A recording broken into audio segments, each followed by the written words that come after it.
Uma sala de estar, bairro do Portão, Curitiba, final de 1997. Um punhado de garotos recém-saídos da faculdade de computação estão construindo um jogo. Não um jogo qualquer, um jogo para encarar os grandes da indústria de games lá de fora. E deu certo. 3 anos depois, a Take-Two, a empresa que publica o GTA, apostou naquele projeto brasileiro e o colocou nas prateleiras dos Estados Unidos e da Europa. E aí, não deu certo. Quase todo mundo acha que sabe o motivo. E se você acha que sabe, talvez esteja errado. A história de produção desse jogo tem alguns fatos que quase ninguém conhece. Por exemplo, será que era mesmo um clone de StarCraft? Eu vou te contar essa jornada. Mas para ela fazer sentido, vocês precisam conhecer o início de tudo.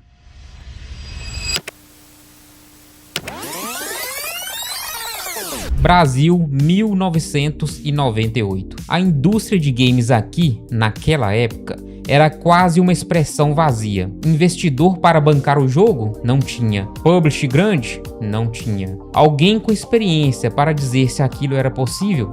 Também não. O que tinha era Alexandre, Rafael, Rodrigo, Daniel e Henry. 5 fundadores saídos da Universidade Federal do Paraná e um computador na sala da casa de um deles. Eles fundaram a Continuum e começaram tudo do zero. E olha só o que eles decidiram fazer. As ferramentas de desenvolvimento foram construídas do zero, exclusivamente para o projeto. As rotinas gráficas foram escritas em Assembly, a base do jogo em C++.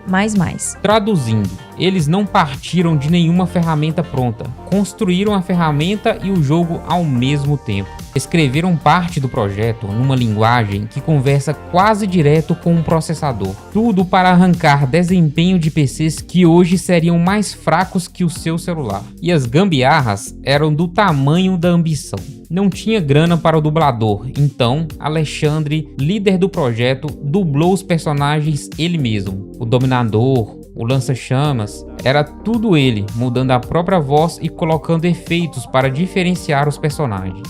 Mas o maior problema daquela produção ainda nem tinha chegado às lojas. Com o jogo quase pronto, eles precisavam de alguém para distribuir no exterior. Mandaram a demo para várias distribuidoras internacionais. E silêncio, nenhuma resposta. Até que uma respondeu, a Take-Two. O vice-presidente deles na época, Jamie Lisse, contou depois o que pesou na decisão. O fato de a equipe ser brasileira e completamente desconhecida era um fator de risco. Mas eles jogaram a demo, acharam um jogo bom e apostaram. E então o Brasil enlouqueceu. A Gazeta do Povo, o principal jornal do Paraná, dava uma página inteira sobre o jogo por mês. Folha, Estadão, Veja, Exame e Isto É também publicaram sobre ele. Aqueles garotos de Curitiba estavam a um passo de colocar o Brasil no mapa dos jogos de ponta, mas não conseguiram. E aqui é onde a história que você conhece começa a desmoronar. A versão que a maioria das pessoas conhece é simples. Outlive era um clone de StarCraft. Você pode entrar em qualquer fórum antigo e vai encontrar lá, muito parecido, quase um clone. E olha, os jogos se parecem mesmo, e isso ninguém nega. Mas Rafael Dubiela, que entrou na equipe com 21 anos, conta outra versão.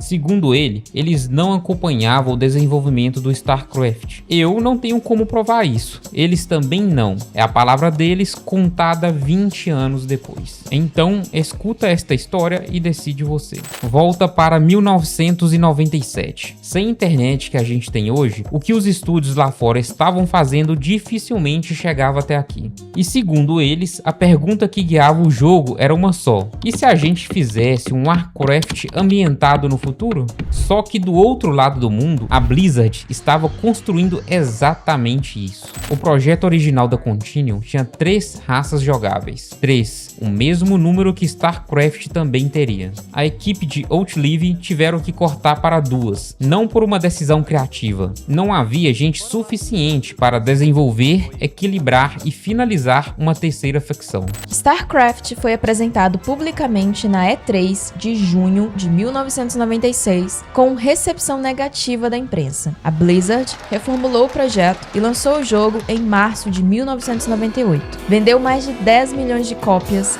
e deu origem à primeira grande cena de esportes eletrônicos do mundo. Ou seja, o jogo não era segredo, mas o StarCraft que assustou eles em 98 não era o que tinha sido mostrado em 96. Nas palavras deles, quando StarCraft lançou, deu medo. Era igualzinho. Então, você lembra daquela sala de estar do começo? Pois é, a pergunta nunca foi quem copiou quem.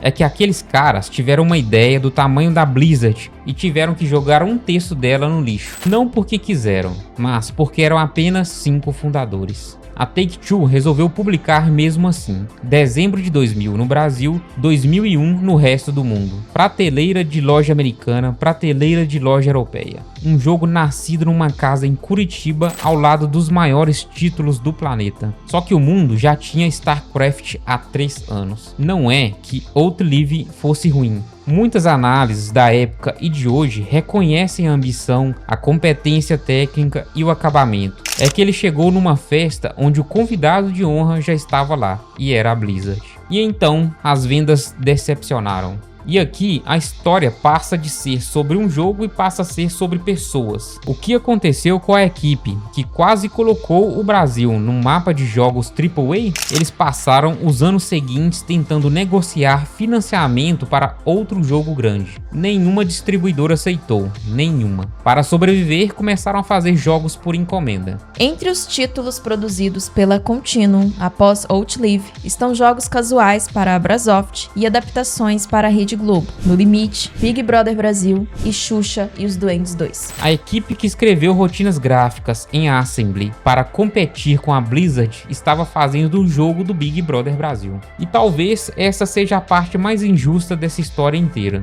Não é que eles não fossem bons o suficiente. O que a história sugere é que naquele momento faltava no Brasil financiamento, distribuição e uma rede de apoio capazes de sustentar um projeto daquele tamanho. Em 2004, eles largaram os jogos de encomenda para apostar tudo num projeto novo, aprovado na Lei Rouanet, sem investidor no Brasil, mas com um desenvolvedor americano interessado. No dia 10 de janeiro de 2005, ele desistiu. 5 dias depois, a Continuum fechou. Cada um dos 5 saiu de lá com 20 mil reais de dívida, não com o banco, com os próprios pais, que tinham bancado desde o começo. No ano seguinte, começaram a passar em concursos públicos. Hoje, os 5 trabalham nesses órgãos. O Alexandre, aquele que dublou o Dominador e o Lança-Chamas, mudando a voz porque não tinha dinheiro para contratar dublador, hoje é perito no Instituto de Criminalística do Paraná. E quando perguntaram se eles tinham sido loucos de tentar um AAA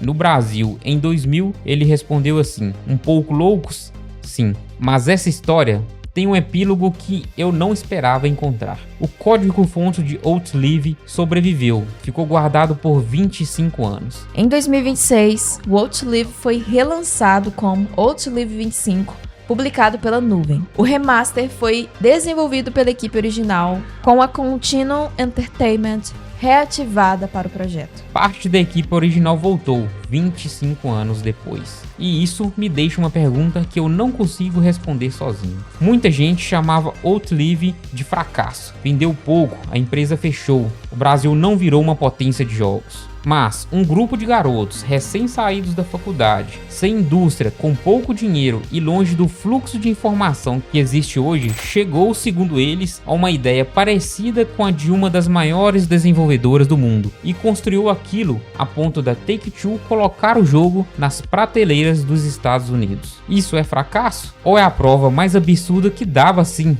para fazer aqui? Sinceramente, eu não sei. Me diz aí nos comentários.